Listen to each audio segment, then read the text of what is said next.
25 Most Terrifying Maniacs and Murderers in Human History.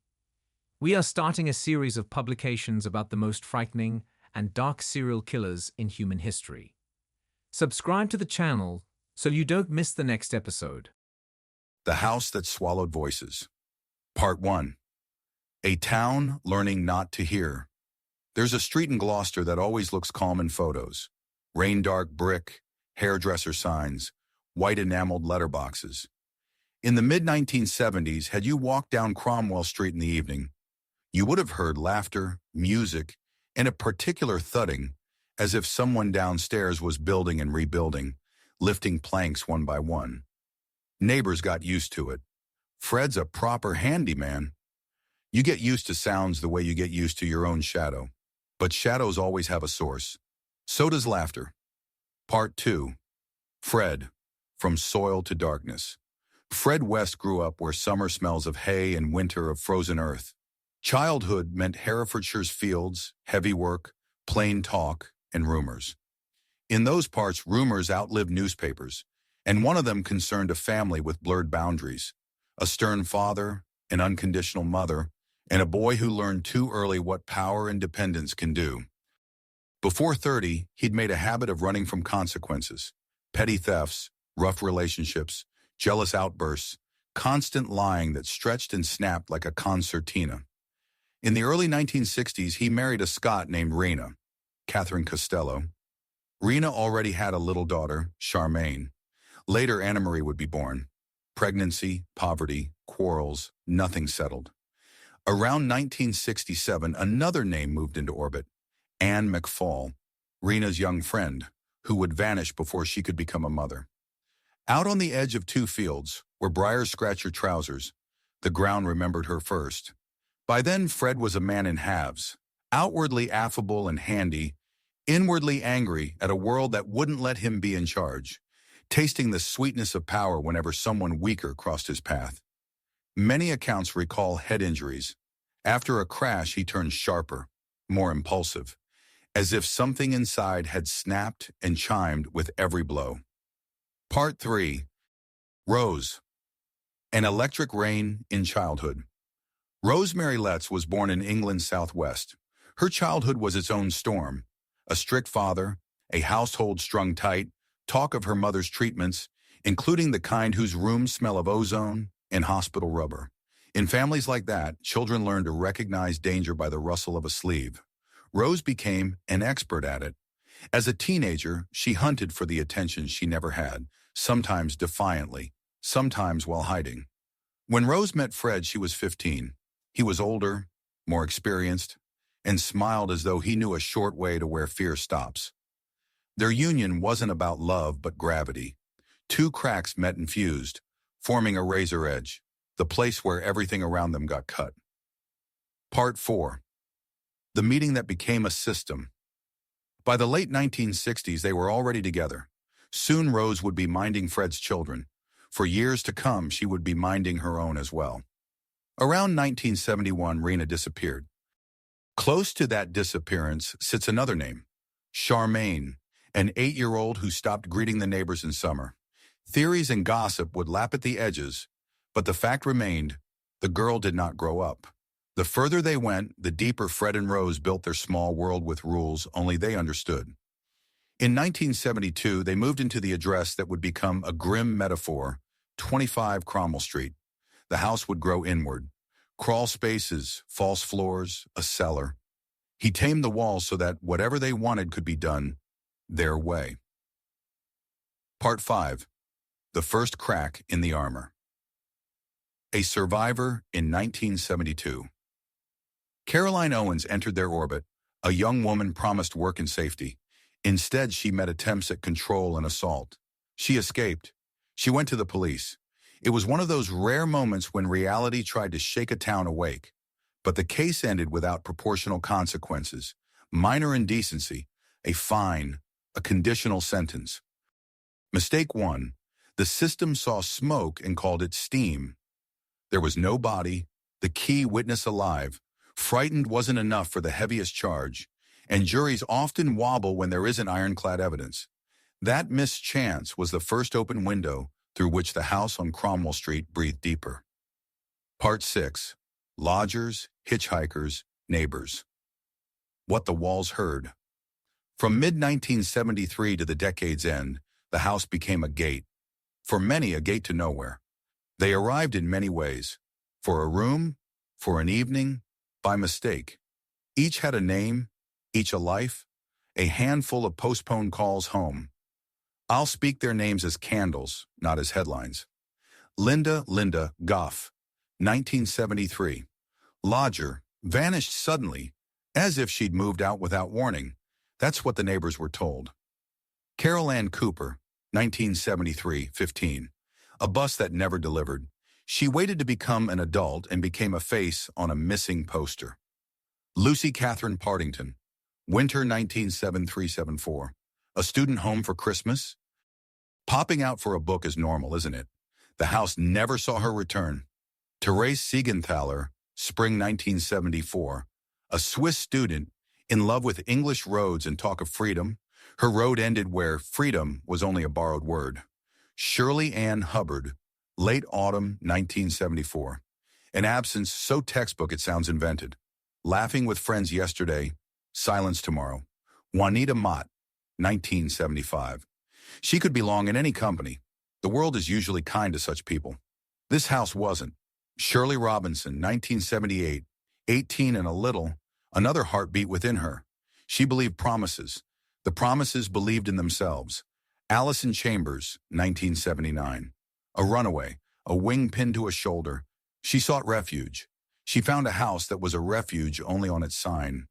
This isn't the full list of what the walls whispered, but these are the names that the world would later speak officially. Between these lights lies a dark strip. Dozens of almost, might have, last seen near. And one more name most often spoken as a question. Mary Bastholm, 1968, a cafe waitress. She was never found. Her truth is a black ribbon tying facts together. Part 7. Family as trap, and a patio joke. Children grew up in that house. Social services dropped in and out, noting difficult family, strict father, demanding but caring mother. Family photos are the curse of every archive. They make everything look normal. Among the children was Heather, born to Fred and Rose. She grew up with the kind of caution that's hard to explain to outsiders. In the summer of 1987, she vanished. For her parents, it was convenient to say, "She ran off with a friend, teenagers, you know." At home, a cruel joke appeared for misbehaving kids. "Keep it up and we'll bury you under the patio, like Heather." That's a child's memory of terror masked as family humor. And here lies mistake 2. Authorities often treat such lines as hyperbole, yet sometimes hyperbole is a confession wrapped in a laugh. Part 8. How the town wakes up. The early 1990s. Children who survived the house, children who learned to move without making air, began to speak. First at school, then to police officers who were lucky enough to listen. An inquiry began that at first looked routine. Let's check on Heather's disappearance. She probably moved. Inquiries are drafts. They look for a gap. The gap appeared quickly. One daughter's account, then another's. Caroline Owen's old complaint resurfaced. Neighbors remembered strange smells in the yard. The house plans with its reworked cellar found their way into a careful detective's hands. February-March 1994, a warrant to excavate. In the yard of Cromwell Street, a careful operation unfolded. Not sledgehammers, but brushes, tape measures, photographs, a grid of twine dividing soil into squares. Excavation is always about respecting silence. When the first remains were found, the city's ordinary noise died. Fred said, "Yes, that's Heather." Then more remains, then more. The house started to pay its debts. Part 9. I'll take it all on myself.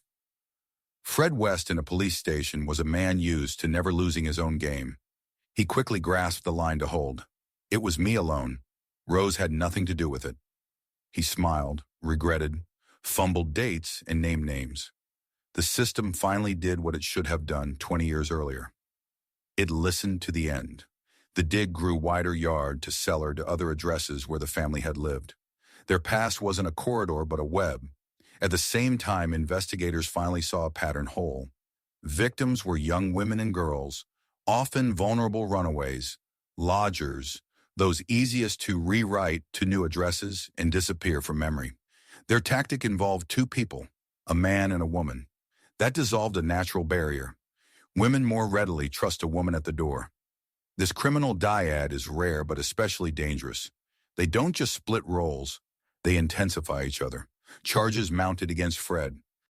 He tried to bargain, offering to show places, to help, to explain, sometimes in the tone of a man discussing home repairs. He remained within his own coordinates to the end. On 1st January 1995, they found him lifeless in his cell. He cut his own plot short, like a director who can't face a final QA. It wasn't catharsis, it was an evasion. Part 10. Rose Alone. Before the jury, Fred's death meant this.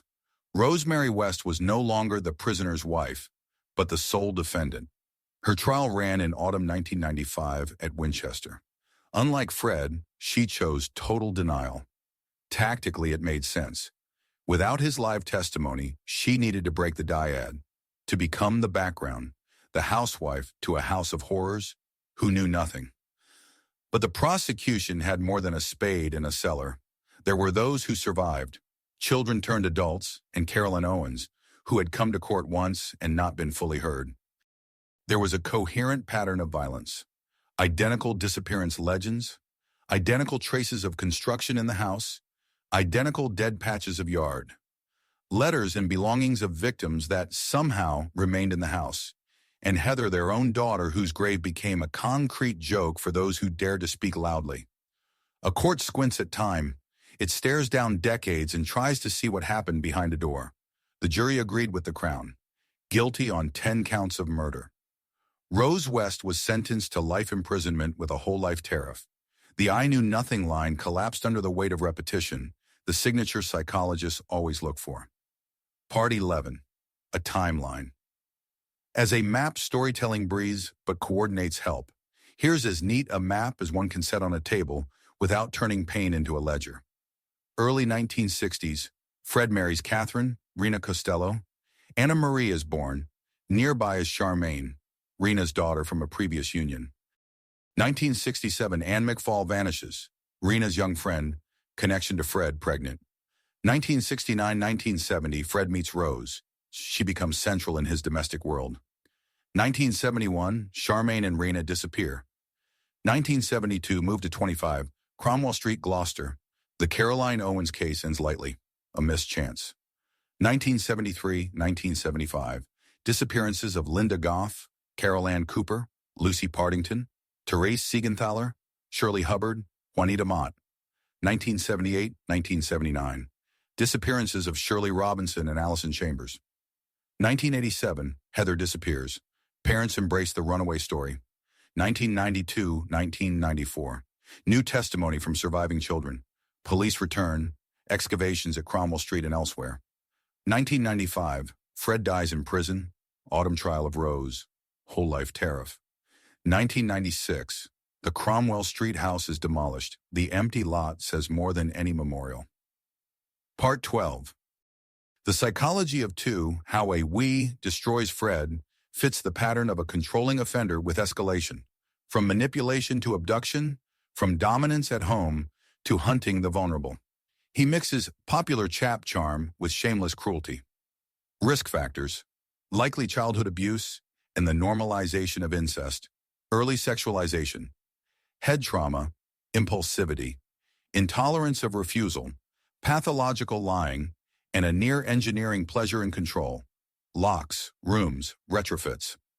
Rose is best described as catalyst and co-author, not a passive wife but an active participant whose cruelty was no less than his. Her risk factors, abuse and humiliation in childhood, emotional coldness as a survival tactic, an internalized model of power where you are either the victim or the one who hurts first. In the dyad, Rose intensified Fred, and Fred gave Rose a structure in which her cruelty matured into normal. Synergy is the horror. Together, two offenders don't cancel each other. They legitimize one another. The inner judge falls silent. A righteous we appears. that we builds rooms where no outside conscience fits. Part 13, System Errors, Where We Could Have Turned Back the Caroline Owens Case, 1972. Police and court saw an incident, not a signal in a series. Undercharging and lenience weren't malice but the inertia of their era. A living complainant equals just words, and the accused looked ordinary. Social services, many visits, fragmented observations. One worker saw a bruise, another odd behavior, a third a noisy house full of kids. Nobody assembled a risk model, criminal histories, isolation of children, control of social ties, rehearsed runaway legends. The runaway myth. 1980s Britain had a wave of left home cases. Police often began there. For Heather, homely logic outvoted professional suspicion. When parents accept a runaway story too easily, suspicion should rise. Neighborly tolerance. It never appears in legal reports, but it matters. How fast we normalize strangeness if it lasts long enough. Noises in the cellar, night work. Lodgers moved on without collecting deposits. Each fact can be excused. The pattern only shows when someone lines them up. By the 1990s, police were already rereading serial patterns. That rereading likely saved those the house might otherwise have met a year or two later. Part 14. A trial big enough for everyone. Rose's trial wasn't only about what she did, but about how she pretended not to know. The prosecution showed how impossible it was to live for years in one house, to help select victims, repeat the legends, plan rooms, and not be part of the system. The children who survived spoke not only of unspeakable acts, but of the structure of power, who decided, who punished, who buried, and who fried eggs in the morning as if night had stolen nothing. A whole-life tariff is a British answer reserved for cases where society agrees there will be no reform. It isn't vengeance, it's a boundary. Sometimes a person is so welded to harm that no schedule of prison services can lower public risk. Part 15. The names like small bells. I've spoken them already, but I'll lift them again. Not for statistics, but for memory. The principal victims recognized by court inquiry, disappearance years per the investigation: Anne McFall, 1967, Charmaine West, 1971, Catherine Reyna, Costello, 1971, Linda Goff, 1973, Carol Ann Cooper, 1973, Lucy Catherine Partington, 1973-74, Therese Siegenthaler, 1974, Shirley Ann Hubbard, 1974, Juanita Mott, 1975, Shirley Robinson, 1978, Allison Chambers, 1979, Heather West, 1987, and Mary Bastholm, 1968. A question that remains. She's the rest between notes, a silence waiting to sound. Part 16. What remains after a house is gone? They demolished 25 Cromwell Street. That was right. Places like this turn too easily into morbid pilgrimages. The empty plot whispers correctly. No footfalls in the cellar, no late music. What is left? The insight that two can be worse than one, not arithmetically, but geometrically. The need for social services and police to talk not only at meetings, but in everyday routine, folding little things into a true risk picture. The names of those who live survivors, not only as witnesses, but as people requiring rehabilitation, protection, and the right to build another life. Part 17. A postscript for those who still hear the Russell stories like this are hard to tell. Every sentence feels either too cold or too much, but they have a job to return names and show the system. Fred and Rose weren't mythic monsters. They were people who, step by step, claimed the right to choose who lives. They found in one another the perfect tool and turned an ordinary house into a mechanism. The mechanism was broken late, but broken. And every time a missing person report arrives with a too convenient ran away, I want someone in a police station, a child protection office, a school to remember this and say, let's check again. That's the world's answer to such houses: attention, persistence, and memory. Part 18. A short ledger of errors and lessons. Critical failures, undervaluing a living witness. Caroline Owens, 1972. Undercharging, no serial lens. Fragmented safeguarding. Observations never assembled into risk model. Isolation, injuries, control of ties, runaway legends. Normalizing teen runaways as a default. No active falsification of the Heather story. Weak interagency work. School social care police acted in sequence when they needed to act in parallel. What finally worked: repeated testimony from surviving children. An investigator willing to stitch fragments together. A prosecution strategy that showed a stable structure, not isolated tragedies. Meticulous forensic recovery. Slow, respectful extraction of facts from the ground. Psychological snapshot. Fred, impulsivity control, head trauma, normalized abuse, engineering the means of domination. Rose, cold empathy, internalized authoritarianism, active role, no internal no. Dyad, cruelty amplified by partnership, a female front, lowering victim defenses, mutual justification. Part 19, the childhoods that grew the rooms. Fred, the farm calendar, and the first lesson in Powerfield. Diesel, wet grass. The yard's arithmetic, the stronger is right. A collision of metal and glass left sharp edges, outbursts, impatience, a taste for the engineering of control. Locks, caches, crawl spaces. Handyman became a mask. Beneath it lay what people don't say aloud. Rose, electric rain and icy rules, a strict father, whispers about her mother's treatments.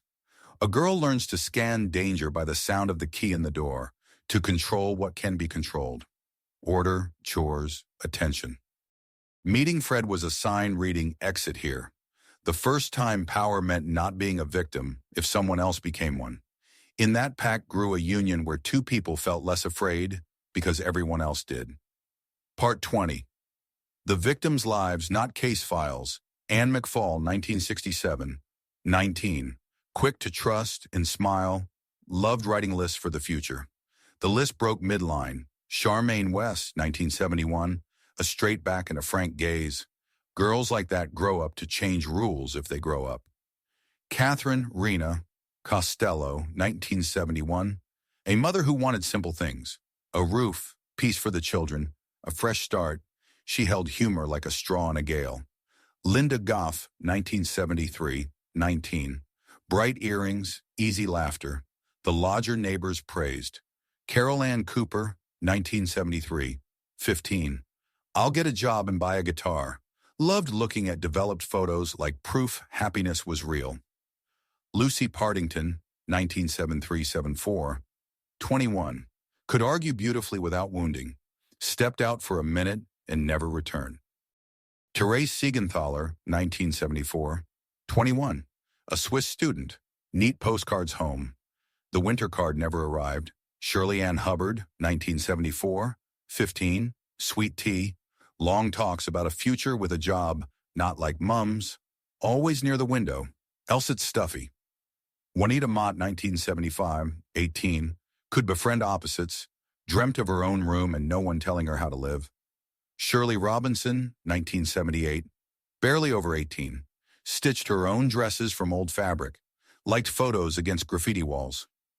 Another heartbeat inside her. Allison Chambers, 1979. 16. Adult not by makeup but by early independence. Moved between rented rooms, chasing a kinder silence. Heather West, 1987. A laugh you could pick out instantly.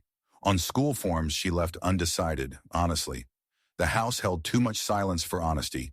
And Mary Bastholm, 1968, 15. A waitress in soft blue cardigans. Her trail ends without a line. Part 21. The Dig in the Inquiry, month by month, 1992, August. A school raises the alarm. Safeguarding checks begin still about the living. September, November. Interviews, home visits, first contradictions. A folder labeled Cromwell Street fattens. 1993, January, March. Sexual offense cases open. Witnesses are young, scared, dependent. April, June.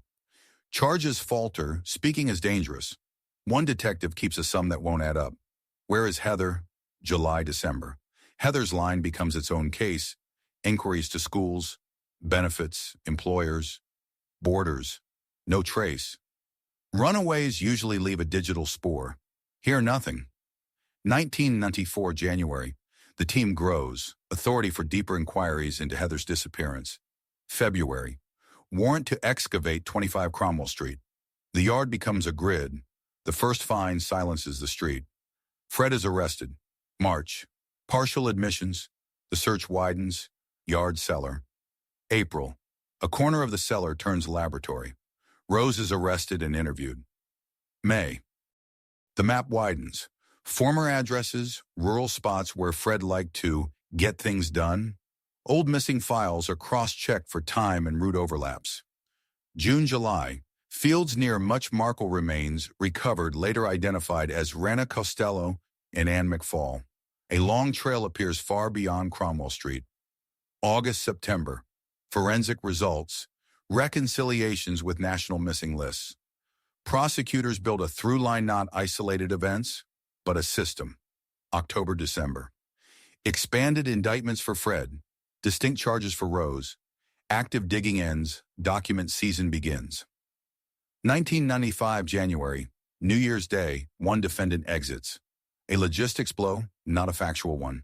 The evidence already speaks. February, September. Quiet grind expert reports, witness preparation, careful care for surviving children, so they aren't broken a second time. October, November. Rose's trial at Winchester. Prosecution lays out an undeniable row of facts. The defense clings to, I didn't know. Jurors choose facts. December. Life without parole. No applause in the room, only a heavy, at last. 1996 spring. The house is demolished. The blank space is an ethical answer. No dark tourism, no turning pain into an attraction. Memory is not brick. Memory is names. Part 22. Closing. We saw more clearly which childhoods sprout rooms of control. We spoke the victims' names as biographies, not case numbers. We traced the investigation month by month, how chance hardened into system. Epilogue. What we owe the quiet one. Day a passerby on Cromwell Street will pause not in front of a house, but before air. Grass might ripple, the way cloth ripples over a wound. There's nothing to see, and that is the point. The town chose absence over spectacle. But absence, too, makes demands. It asks us to keep learning the hard lesson that safety is not the same as silence. That a neat story, she ran away, they moved on, maybe a blanket thrown over a well. It asks us to honor those who survived, not as vessels for our shock, but as people who have to build ordinary lives after extraordinary harm, and to do so under a sky that still contains the place where it happened. It also asks professionals, teachers, social workers, patrol officers to trust their unease, to put fragments together, to escalate one step earlier than feels polite, to listen to the joke that should never be a joke, to make check again a habit rather than a heroism. Most of all, it asks the rest of us for a quieter bravery, to resist the theater of horror in favor of memories, work speaking names, noticing patterns, and protecting the next person who knocks on a door that looks like any other door. A house can be knocked down. What we owe the quiet is to make sure its system doesn't get rebuilt somewhere else.